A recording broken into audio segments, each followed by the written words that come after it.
이번 영상에서는 프롬프트 기술 5가지를 말씀드릴 거예요. 근데 이제 회사 업무 활용을 곁들인 갑자기 구독자가 늘면서 많이 요청 주셨던 것 중에 하나가 프롬프트 잘 쓰는 방법이었어요. 그래서 준비했습니다.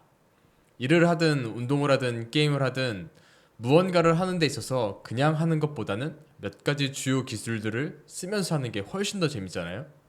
절대 어렵지 않게 쉽고 간단하게 말씀드릴 거니까 여러분들도 꼭 따라해 보시고 활용해 보시면 좋을 것 같습니다.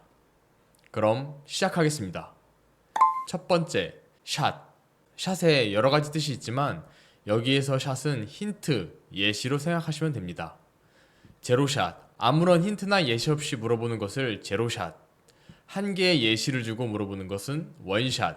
여러 개의 예시를 주고 물어보는 것은 퓨샷으로 구분할 수 있습니다. 아주 쉽죠?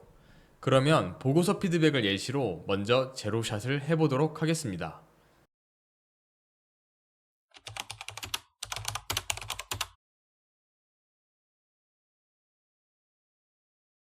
답변을 확인해 보겠습니다. 해당 보고서 내용에 대해 전반적인 피드백을 주네요. 이것은 당연한 결과죠. 제로샷은 구체적인 예시나 포맷이 없으므로 명확한 답을 주는 것보다는 좀 더 포괄적이고 넓은 범위에 대해 답변을 할 수밖에 없습니다. 그러면 원샷으로 피드백을 요청해 보겠습니다. 출력되는 형식에 대한 예시를 하나 줄게요.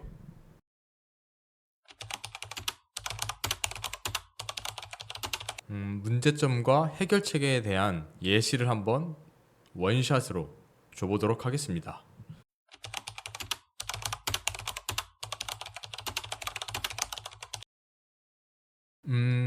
데이터 결과가 나오고 있는데 저는 이게 문제점 해결책 이런 식으로 나왔으면 했는데 문제점을 전체적으로 한 번 더 보여주고 해결책을 이렇게 보여줘서 이 문제점과 해결책을 나눠서 보여주고 있네요. 이게 원샷을 했기 때문에 이런 현상이 발생할 수 있습니다. 그래서 이런 부분을 보완하기 위해서 저희가 퓨샷 예제를 2개 정도 한번 주고 다시 한번 해볼게요. 간혹 원샷, 즉 한 가지 예제만으로는 의도한 답변이 안 나오는 경우가 있어요. 지금 모델이 많이 좋아져서 이런 케이스가 잘 안 나오는데요. 이럴 때는 샷을 몇 개 더 주게 되면 의도한 대로 답변을 유도할 수 있어요. 퓨샷은 나의 질문에 대한 답변을 이렇게 해줘. 반드시 이렇게 해줘야 해. 라고 강하게 말하는 것과 같아요. 자, 이번에는 퓨샷입니다. 원래 원샷을 했던 거에서 똑같은 예제를 카피해서 한 번 더 할게요. 그래서 이거는 1번, 아래는 2번으로 할게요. 이런 식으로 2개의 샷을 줬습니다. 한번 결과를 보시죠. 이렇게 퓨샷으로 하니까 제가 의도했던 대로 문제점, 해결책 이렇게 답변을 주고 있네요. 퓨샷은 제가 말씀드렸다시피 반드시 이렇게 해줘야 돼. 반드시 이 포맷을 지켜줘. 라고 강력하게 말하는 것과 역시 같은 효과를 보여주고 있습니다. 퓨샷의 기법을 사용할 때는 제가 보여드린 것처럼 다음의 예시를 참고해 아래의 같은 양식으로 알려줘 등의 문구를 추가해주면 의도한 답변을 받을 수 있는 확률이 더욱더 올라가게 됩니다. 지금까지 내용만 보면 퓨샷이 좋아 보이고 제로샷은 안 좋아 보이죠? 제로샷은 우리가 어떤 문제에 대해 답변을 하거나 어떤 아이디어를 도출해야 하는 상황에서 진짜 아무것도 생각이 나지 않을 때 그때 사용하시면 좋은 기법이에요. 일단 키워드를 던지고 챗GPT가 내놓은 답변의 내용을 보고 다음 내용을 생각하는 거죠. 추가적인 질문을 통해 좀 더 유동적으로 답변을 유도할 수 있기 때문에 활용도가 높습니다. 그리고 퓨샷은 샷을 여러 개 제공해도 논리적으로 복잡한 추론이 필요한 경우 의도한 답변을 하지 못하는 경우도 있어요. 카피라이팅 예시를 같이 한번 보시죠. 여름이니까 선풍기에 대한 카피라이트를 작성해 볼게요. 유명 회사 제품의 카피라이트 2개를 예시로 줄게요. 예시를 보면 아시겠지만 예시의 카피라이트는 숫자를 통해서 명확하게 해당 제품을 광고하고 있어요. 선풍기에 대해서도 뭔가 숫자로 표현을 했으면 했는데 결과는 대실망입니다. 우리는 두 개의 예시가 숫자로 표현이 됐으니 선풍기에 대해서도 숫자를 표현해서 깔끔하게 알려주길 바랬지만 챗GPT는 우리의 추론 방식을 전혀 이해하지 못했어요. 어떻게 보면 저 예시만 보고 추론하기를 바랬던 게 저의 잘못이죠. 이럴 때는 다음에 나오는 COT 기법으로 극복할 수 있습니다. 두 번째, COT입니다. 해당 기법은 흔히들 사고의 사슬, 연쇄 추론 방식이라고 합니다. 질문, 정답, 질문, 정답, 질문 이런 식으로 구성되어 있는 사슬이죠.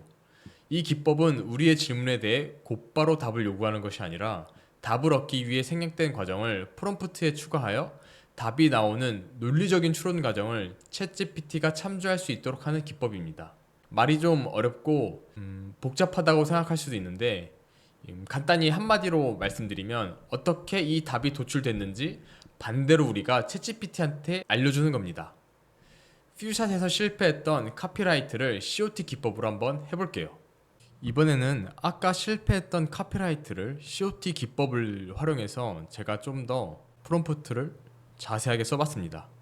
주스 카피라이트에 대해서 추론적으로 어떻게 저 카피라이트가 나왔는지 논리적으로 조금 설명을 했고요.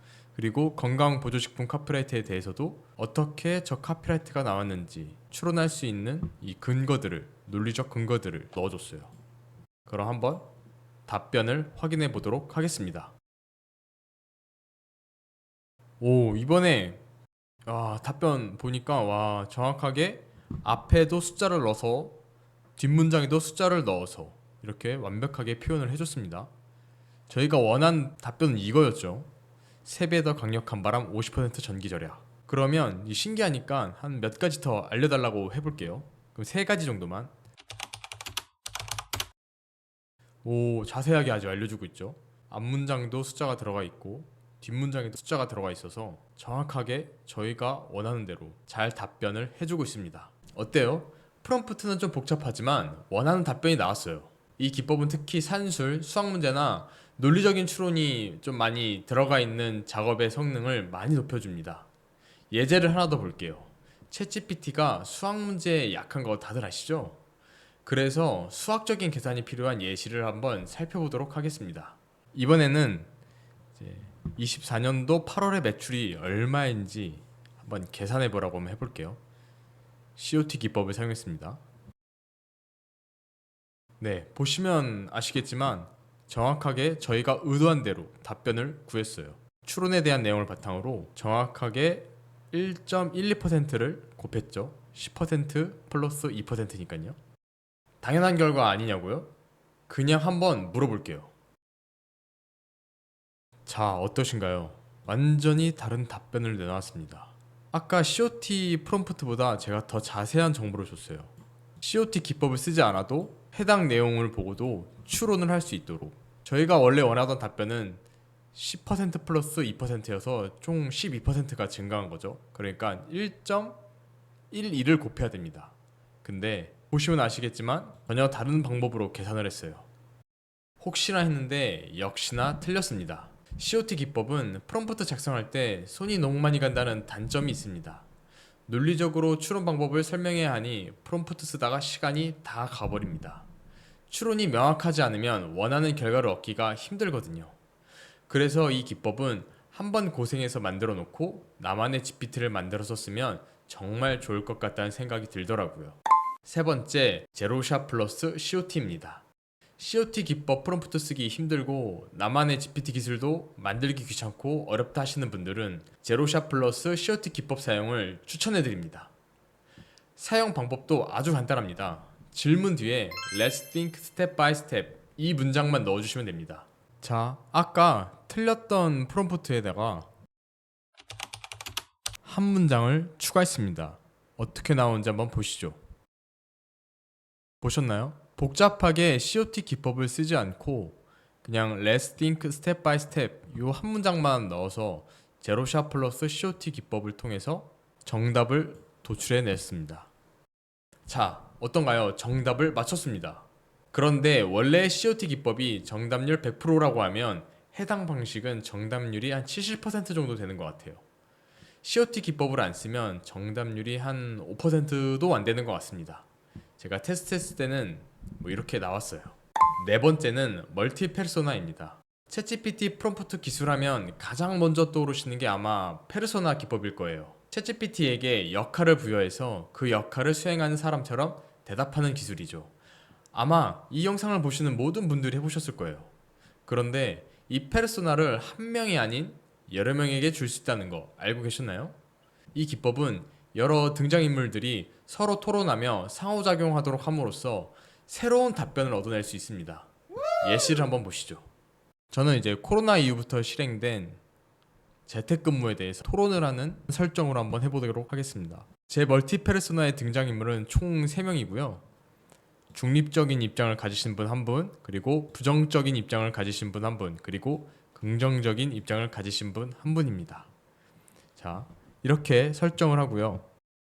대화를 진행해 보도록 하겠습니다.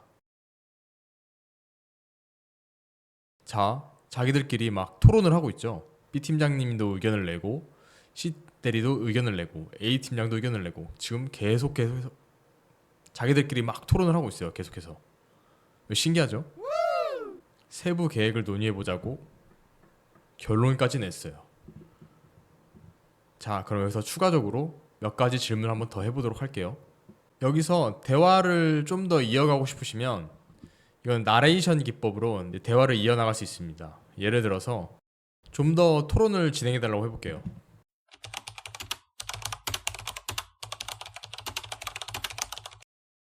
이렇게 나레이션을 주게 되면 자기들끼리 또 막 토론을 하기 시작해요. 뭐 조금 더 구체적으로 대화를 더 하는 것 같고 좀 토론의 내용이 조금 더 심도 있게 바뀐 것 같기도 해요. 이 내용이 너무 많으니까 간단하게 해결 방법을 표로 정리해 달라고 해보겠습니다. 표가 이쁘진 않지만 이렇게 간단하게 표로도 요약을 해서 보여주고 있어요. 한 번 더 추가적인 질문을 한번 해볼게요. 이번에는 정리해 달라고만 요청을 해봤습니다. 또 이렇게 또 잘 예쁘게 깔끔하게 이 블랙 포인트까지 써면서 잘 정리를 해주고 있어요. 각각의 의견들을 말하고 문제 해결 방법을 말해주고 있죠. 네, 결론까지 이렇게 깔끔하게 나왔습니다. 신기하죠? 이 기법을 잘 활용하시면 한 명의 의견이 아니라 여러 명의 의견을 통해 도출되는 답변이기에 더 논리적이고 깊이 있는 답변을 얻는데 진짜 도움이 많이 되실 겁니다. 신제품을 런칭한다거나 기존의 제품에 신기능을 추가한다거나 어떤 제도를 도입한다거나 이런 상황에서는 당연히 다양한 의견들이 있겠죠. 이제는 서로의 의견이 다른 사람들을 모두 만나지 않고도 멀티 페르소나 기법을 이용하면 어느 정도 비슷한 경험은 하실 수 있을 거예요. 마지막으로 5번째, COQ입니다. COT가 사고의 사슬이었다면 COQ는 질문의 사슬입니다. 질문, 답변, 판단, 추가 질문, 답변, 판단 이런 식으로 구성되어 있는 사슬이죠. 이 기법은 아주 간단합니다. 아마 여러분들도 지금 사용하고 계실 거예요. 사슬의 구조를 보고 예상하셨겠지만 원하는 답변이 나올 때까지 물어보는 겁니다. 자, 예시를 한번 살펴보도록 하겠습니다. 저는 이제 새로 나온 건강보조식품 기능에 대해서 이제 마케팅을 하려고 하는 사람이고 어필리에이트 마케팅이란 방법에 대해서 한번 물어볼게요. 이제 첫 번째 질문입니다. 어필리에이트 마케팅이 왜 좋은지 이렇게 쭉 설명을 해주고 있네요. 그러면 이 어필리에이트 마케팅이 좋다고는 하는데 판매량 증가와 브랜드 인지도 상승에는 어떤 영향을 미치는지 한번 알려달라고 해보겠습니다.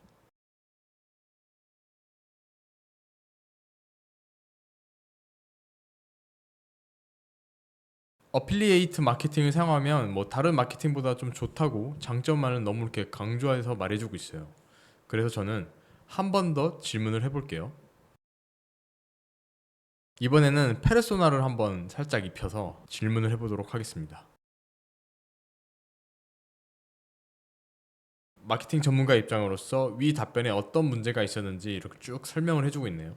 한 7가지 정도의 문제점이 있고 이런 전략이 필요하다라고 잘 설명을 해주고 있습니다. 자, 그럼 마지막으로 이 문제점들을 보완할 수 있는 방법을 접목시켜서 이 마케팅 방법을 어떻게 하면 더 잘 할 수 있는지 물어보도록 할게요.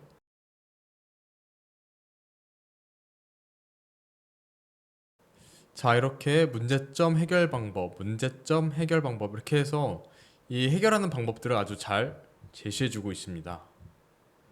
그러면 여기서 끝내셔도 되는데 저는 한 번 더 해볼게요. 이제 마지막으로 이 논리적인 부분이 맞는지 한 번 더 체크를 해보도록 하겠습니다. 여기서도 살짝 페르소나를 줘서 질문을 해볼게요.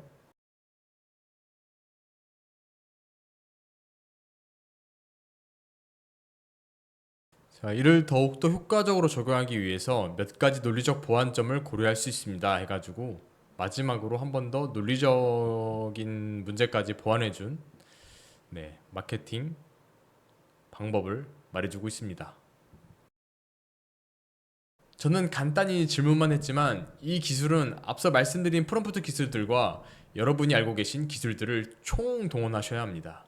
아무리 좋은 기술이어도 단 한 번의 프롬프트로 원하는 답을 얻기란 쉽지 않습니다. 그렇기 때문에 결국에는 여러 번 질문을 할 수밖에 없죠. 질문을 할 때마다 기술이 적용된 질문을 하니 답변은 당연히 더 좋아지는 거고요. 어떠셨나요? 진짜 꼭 해보셨으면 좋겠어요. 이 기술들을 활용하고 조합해서 여러분들만의 좋은 질문 콤보를 만들어 쓰신다면 업무에 진짜 많은 도움이 되실 거라 감히 장담합니다. 이 방법 외에도 많은 기술들이 있습니다. 영상에 모든 걸 담기에는 시간이 너무 길어지기도 하고 보시는 여러분들도 아마 지루하실 것 같아서 이번 영상은 여기서 마무리하도록 할게요. 다른 컨텐츠로 더 좋은 내용으로 찾아뵙도록 하겠습니다. 여러분들께 더 좋은 컨텐츠를 제공해드리기 위해 항상 열심히 공부하고 있으니 기대해주세요. 오늘 영상이 도움이 되셨다면 구독, 좋아요, 알림 설정 부탁드리겠습니다. 감사합니다.